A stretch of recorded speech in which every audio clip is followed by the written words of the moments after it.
This talk is meant to raise awareness on a topic that most Americans don't think about much. We're very aware of such things as money in politics and fake news, but we seldom think about the voting method itself. That blind spot is secretly shaping our society, and we need to understand what's happening. So let's get started. The purpose of a voting method is to elect officials that are good representatives of the people. Since my background is in business, I like to compare that with techniques for making monetary decisions. For over 100 years, we've been using methods like cost-benefit ratios and return on investment to make better economic decisions. For voting methods, we seem to be stuck in the 1700s. Instead of voting methods, our media likes to publicize other topics, such as the ones shown on the next slide. Here are 6 areas that are often mentioned by politicians and media: gerrymandering, voter registration, the Electoral College, criminal fraud, money in politics, and fake news. All of these are important, but there's one area that's highly neglected: voting methods. This talk will explain why we're missing the point when we leave out voting methods. Before we begin, we need to know what to call our current voting method. That's what the next slide is about.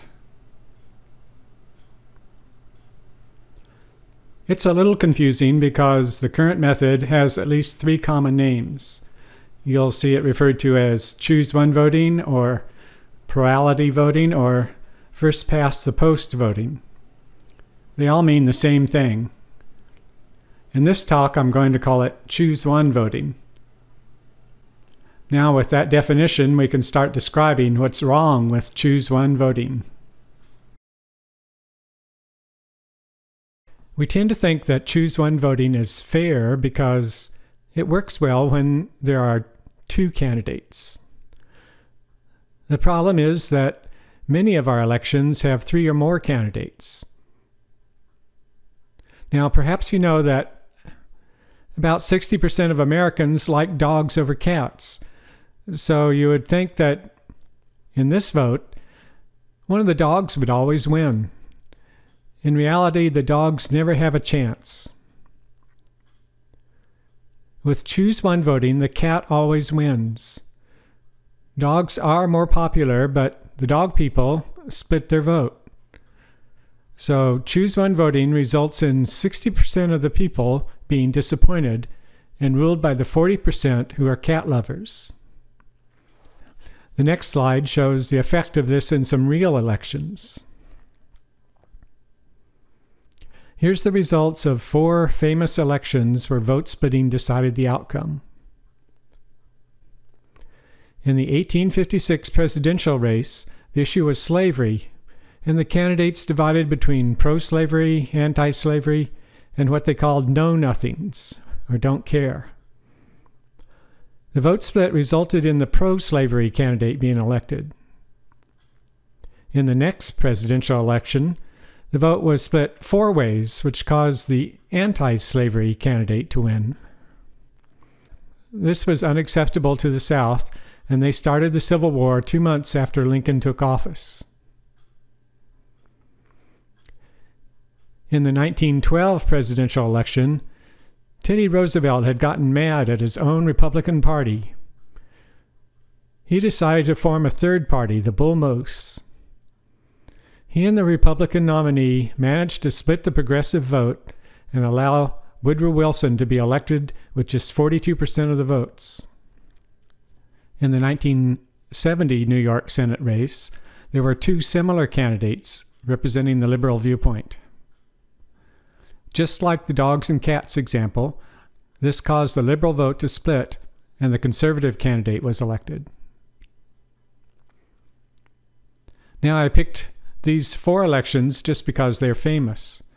Always remember that the United States has about 80,000 elections per year, so this problem happens perhaps thousands of times per year.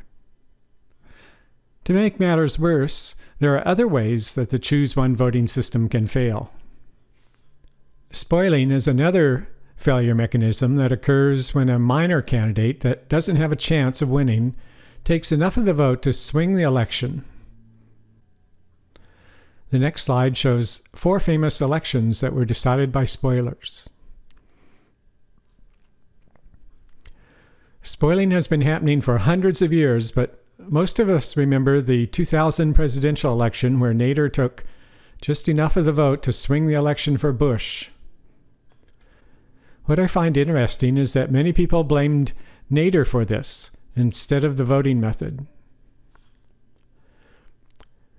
The 2016 presidential election also had significant third-party voting. I listed this as being decided by spoilers, but you probably know that the whole story is very complicated. The 1968 presidential race elected Richard Nixon when George Wallace took the southern states. I'll have more to say about that shortly. Spoiling has happened so many times that our society has responded to it in multiple ways. Here's one possible response. The first possible response is to avoid voting for third-party candidates altogether. You can see this in the 2004 presidential election, where Nader got 1/4 of the amount of support he got in 2000. However, there are much more pervasive ways that our society responds to spoilers and vote splitting. In a choose-one system, good candidates won't even run if they think they will split the vote. The recent example of this was Michael Bloomberg in the 2016 presidential election. Michael Bloomberg is currently trying to convince fellow billionaire Howard Schultz not to run in 2020. Schultz would also split the vote. The next response is that you tend to get just 2 major parties. This effect is called Duverger's law and is well illustrated by the 1968 presidential race. Some of you may remember that prior to 1968, the South had always been Democratic because Lincoln was a Republican. Then in 1968, George Wallace ran as an independent candidate and took the southern states away from the Democrats. He couldn't possibly win on his own, but he did determine the outcome of the election. After 1968, in order to have a chance, the Wallace supporters had to ally themselves with a major party. The Republican Party volunteered to embrace the Wallace supporters, and that's how the Party of Lincoln became the Party of the South. That's my presentation on what's wrong with voting methods. Here are a couple of slides on ways to learn more. First, for old school people that like real books, here's a good one that's available on Amazon. Gaming the Vote talks about all aspects of voting systems and gives lots of examples. For those that like to learn from the internet, here are some resources. CGP Grey is a famous YouTube channel, and he has a good series on the problems of choose-one voting, which he calls First Past the Post. The Center for Election Science has an excellent website and a great video on Duverger's law. And the final slide in this video is an invitation to watch the next video, which is about ways to fix the problems with choose-one voting. There are simple ways, but you can make it complicated if you want to.